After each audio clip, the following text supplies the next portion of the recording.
آج کی کہانی ایک ایسی لڑکی کی ہے جس کی بچپن میں ہی کزن سے منگنی کر دی جاتی ہے۔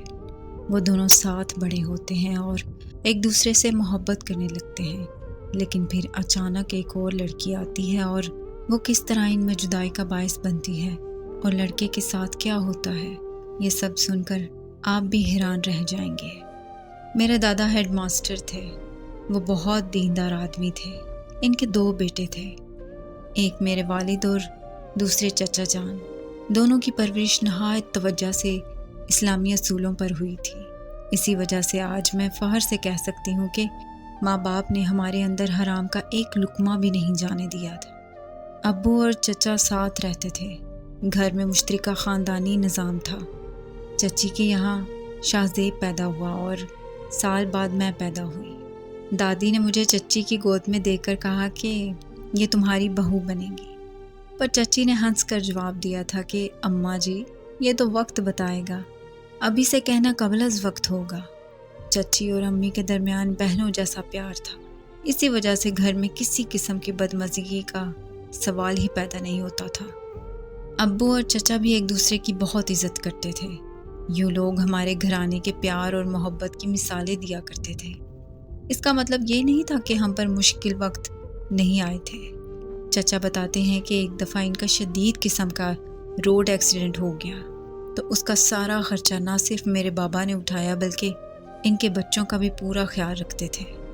ہمارے گھرانے پر آئی ہر مصیبت کو میرے ابو اور چچا مل کر برداشت کرتے تھے۔ میں اور شاہزیب ایک ساتھ بڑے ہوئے۔ ہم بچپن سے ہی اچھے دوست تھے۔ عمر کے ساتھ ساتھ یہ دوستی پکی ہوتی گئی۔ ہم دونوں کی ایک جیسی عادتیں تھیں، مل کر کھانا کھانا، ایک جیسی چیزیں پسند کرنا۔ لیکن جب امی مجھے لڑکیوں والے فراک پہناتی تو میں لڑ پڑتی تھی کہ آپ مجھے شاہزیب جیسے کپڑے کیوں نہیں پہناتی۔ ہم دونوں اپنے والدین کی اکلوتی اولاد تھے، اسی لیے خوب عیش تھی۔ ہماری بے ضرر شرارتیں تھیں، مثلاً لمبی گرم دوپہر کو جب سب سو جاتے تھے ہم چپکے سے کمروں سے باہر نکل جاتے۔ جانے کیوں ہم کو کمروں کی ہنکی سے زیادہ دوپہر کی لو پسند تھی۔ ساتھ والے انکل کے گھر جامن کا درخت تھا۔ شاہزیب درخت پر چڑھ جاتا اور جامن توڑ لاتا، تب ہم مل کر لطف اٹھاتے۔ ایک بار میری بے وقوفی کی وجہ سے اس کا سر پھٹ گیا۔ حسب معمول وہ جامن کے درخت پر چڑھا تو پتہ نہیں کیسے میرے دل میں آیا کہ پتھر سے جامن توڑنا آسان ہے۔ میں نے زمین پر پڑا ہوا پتھر اٹھا کر شاخ پر دے مارا۔ نشانہ خطا ہو گیا اور شاہزیب کے سر پر جا لگا۔ خون بہنے لگا۔ خون بہتے دیکھ کر کسی کو بلانے کی بجائے میں وہیں بیٹھ کر رونے لگ گئی۔ وہ خود ہی نیچے اتر آیا اور اندر جانے کی بجائے مجھے چپ کرانے لگا۔ میری آواز پر امی بابا باہر آ گئے تو شاہزیب کی پٹی کرائی۔ شام کو چچا نے ہم کو خوب ڈانٹا۔ تب ہم نے توبہ کی کہ آئندہ جامن توڑنے کے لیے درخت پر نہیں چڑھیں گے۔ ہم نے چچا سے وعدہ کیا کہ ہم دوپہر میں آئندہ باہر نہیں جائیں گے۔ وعدہ توڑنے کی صورت میں انہوں نے دھمکی دی تھی کہ وہ شاہزیب کو سائیکل اور مجھے چوڑیاں لا کر نہیں دیں گے۔ ہم دونوں نے 2 دن تو صبر کیا، لیکن یہ ہماری ہمت سے باہر تھا، سو ہم پھر اپنی روٹین پر واپس آ گئے۔ ہم نے پھر سے شرارتیں شروع کر دی۔ چپکے سے دوپہر کو گھروں کی گھنٹیاں بجا کر بھاگ آتے تھے، کیونکہ ساتھ والے انکل نے جامن کا پیڑ ہی کٹوا دیا تھا۔ ایک دن ہمسائے نے ہم کو گھنٹیاں بجاتے ہوئے دیکھ لیا اور سیدھا چچا کے پاس لے گیا۔ اس روز جو ہماری مرمت ہوئی وہ آج تک یاد ہے۔ ساری گرمیاں باہر گزارنے کا نتیجہ یہ نکلا کہ مجھے بخار ہو گیا۔ اگلے دن بارش ہونے لگی تو میں حسرت بھری نگاہوں سے شاہزیب کو نہاتے دیکھ رہی تھی۔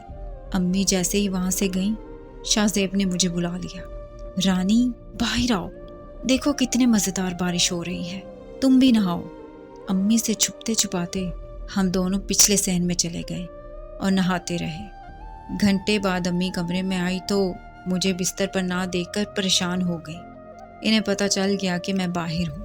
ہمیں بارش میں نہاتا دیکھ کر ان کا پارا چڑھ گیا۔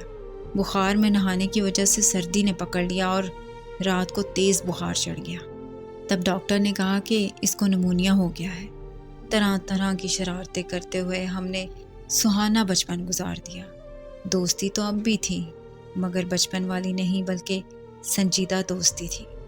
ہمارے خاندان میں لڑکیوں کو پڑھنے کی اجازت نہیں تھی، تبھی 8ویں کے بعد مجھے گھر بٹھا دیا گیا۔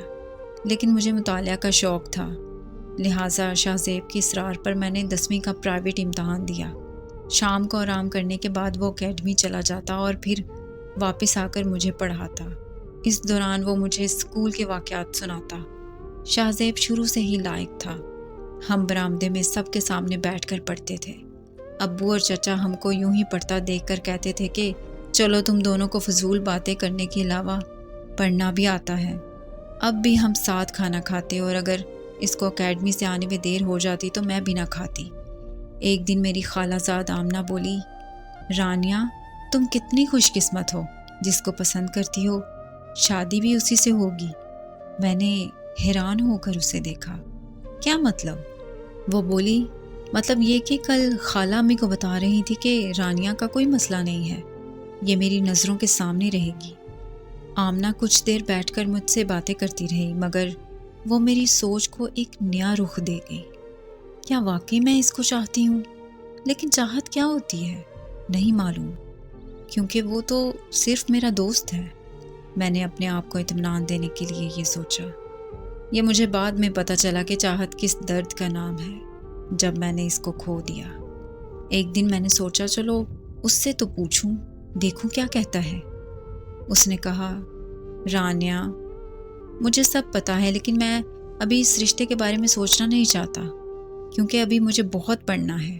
آئندہ مجھ سے اس بارے میں بات نہ کرنا۔